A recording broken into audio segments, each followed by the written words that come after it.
King Leopold's inviting you because you're so rich.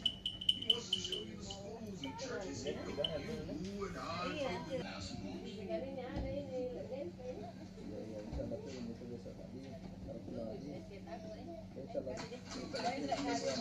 Do what? Join up with the Queen's emissary. You know, America was the first country to recognize King Leopold's claim to Congo. You don't want to lose your place at the trough. Look, I need your invitation to get in. I'm afraid my intentions aren't exactly what I expressed to your government online.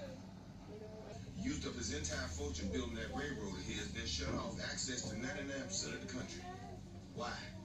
Because he wants to be the first monarch in history out about it. Tell me this, Lord Clayton. How does a bankrupt king keep the whole of the Congo working? I hope I'm wrong, but I need to know.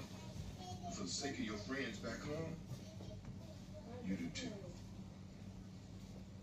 Accept